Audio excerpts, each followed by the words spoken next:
Hello everyone, I'm Anita and welcome to my channel. We have actually started learning grammar. Grammar basics నేర్చుకోవడం start చేసాం కదా. అందులో భాగంగా మనం nouns, different types of nouns and how to make singulars, plurals ఇవన్నీ కూడా నేర్చుకున్నాం కదా. ఈరోజు మనం ప్రొనౌన్ అంటే ఏంటి, వాటిలో టైప్స్ ఏంటి, వాటిని ఎలా యూజ్ చేయాలి, ఇవన్నీ కూడా నేర్చుకుందాం. ఇవన్నీ మనం నేర్చుకోబోయేవన్నీ కూడా బేసిక్ థింగ్స్ అన్నమాట. అంటే ఇంగ్లీష్ నేర్చుకుందామని అనుకున్న ప్రతి ఒక్కళ్ళు తెలుసుకోవాల్సిన బేసిక్ థింగ్స్ మాత్రమే మనం డిస్కస్ చేసుకోబోతున్నాం. వీఆర్ నాట్ గోయింగ్ ఇన్ డెప్త్గా వెళ్ళట్లేదు మనం గ్రామర్లో. ఓకే, మనం ఏదైతే తెలుసుకోవాలో, మన లాంగ్వేజ్ డెవలప్మెంట్కి ఏదైతే అవసరం అవుతుందో అవి మాత్రమే నేర్చుకోబోతున్నాం. ఆల్రైట్, సో ఈరోజు మనం ప్రొనౌన్స్ గురించి తెలుసుకోబోతున్నాం. ప్రొనౌన్స్ గురించి అందరికీ తెలియాల్సిన బేసిక్ థింగ్స్ అన్నీ కూడా ఈరోజు మనం డిస్కస్ చేసుకోబోతున్నాం. So let's start the class without any further delay.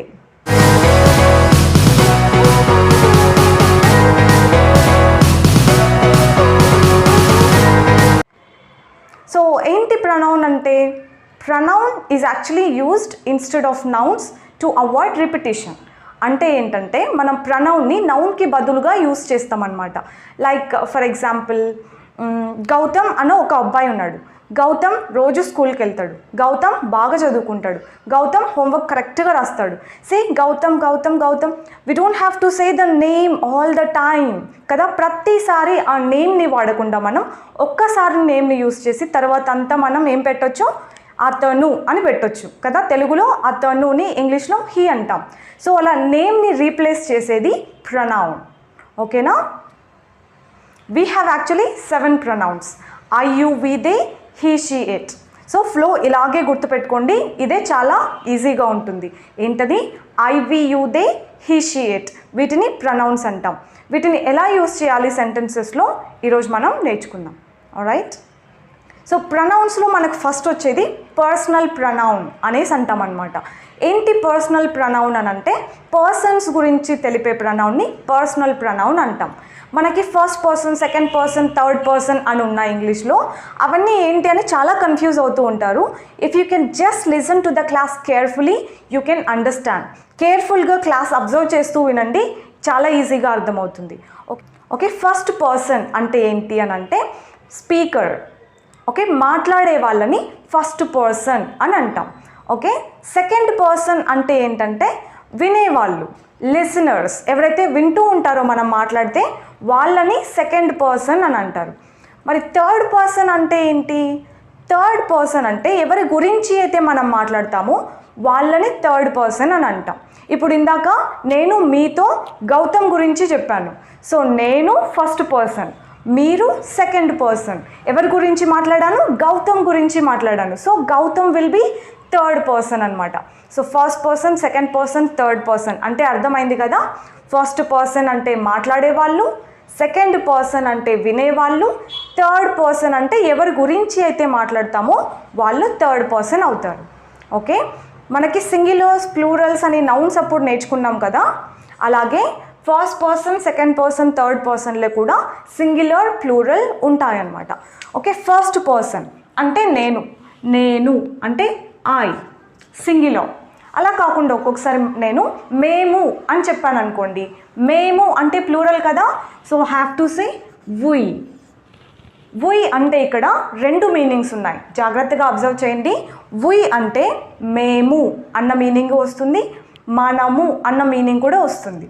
Okay, తెలుగులో మేము, మనము డిఫరెంట్గా ఉంటాయి, కానీ ఇంగ్లీష్లో వి అన్న వర్డ్ ఒక్కటే ఉంటుంది.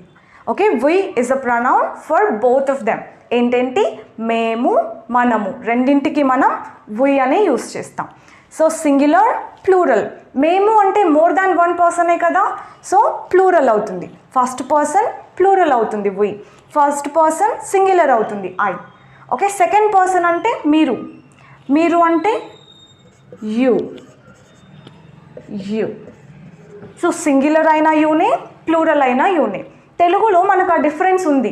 నువ్వు అంటే ఒకరు, మీరు అంటే చాలామంది. కానీ ఇంగ్లీష్లో మనకు ఆ డిఫరెన్స్ ఏమీ లేదు.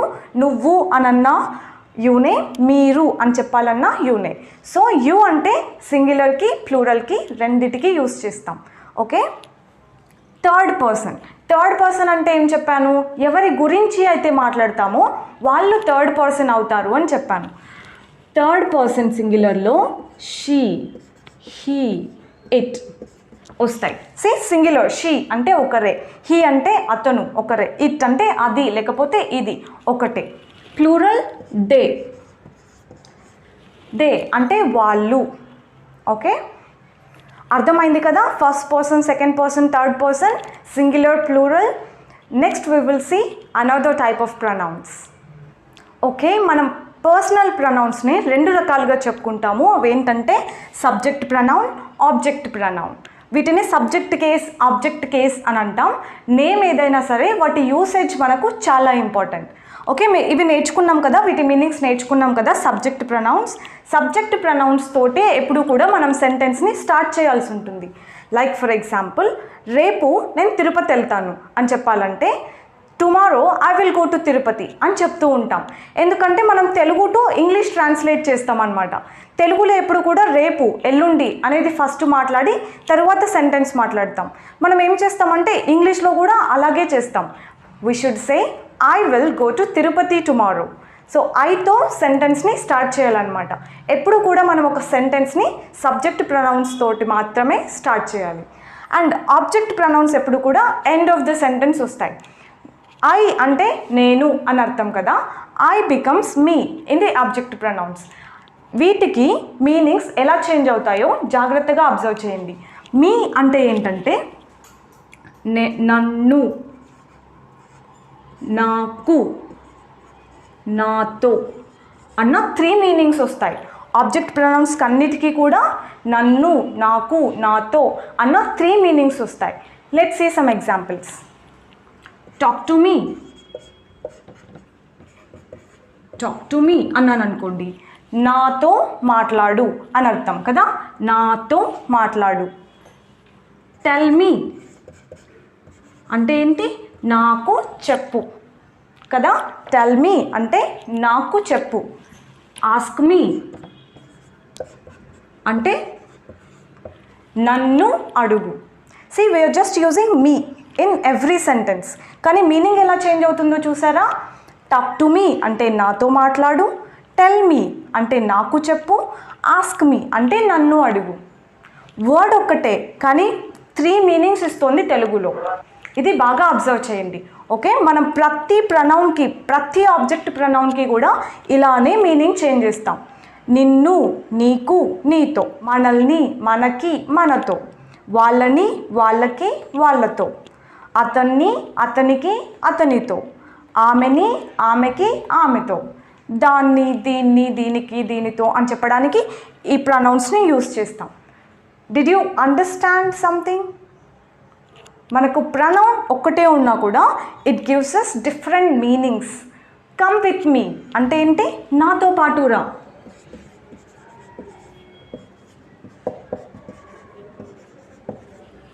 నాకు కాల్ చేయి, call me. Come with me అంటే నాతో రా, కాల్ మీ అంటే నాకు కాల్ చేయి. ఇక్కడ కు అన్న మీనింగ్ వచ్చింది, ఇక్కడ నాతో అన్న మీనింగ్ వచ్చింది. So please observe the change. ఇలా ప్రతి ప్రొనౌన్కి మనం చేంజ్ చేయొచ్చు. ఎలా చెప్పండి? అతనికి అని చెప్పాలంటే అతనికి ఇవ్వు, గివ్ ఇట్ టు హిమ్. ఏమంటాం? Give it to him. Well, I want you to try the examples that I will give you. Alright, and tell me in the comment section. Let me see how much are you learning in my class. నా క్లాస్లో మీరు ఎంత నేర్చుకుంటున్నారో నేను చూద్దాం అనుకుంటున్నాను. I just wanted to give it a try.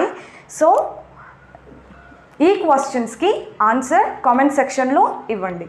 Alright, so I'm sure pronouns గురించి మీకు కొంచెం ఐడియా అయితే వచ్చింది అనుకుంటున్నాను.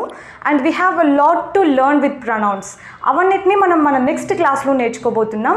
అంతవరకు మనం ఇప్పుడు నేర్చుకున్న first person, second person, third person and subject pronouns, object pronouns, వీటి meanings and with some examples practice చేయండి బాగా. I will see you in next video. Thanks for watching.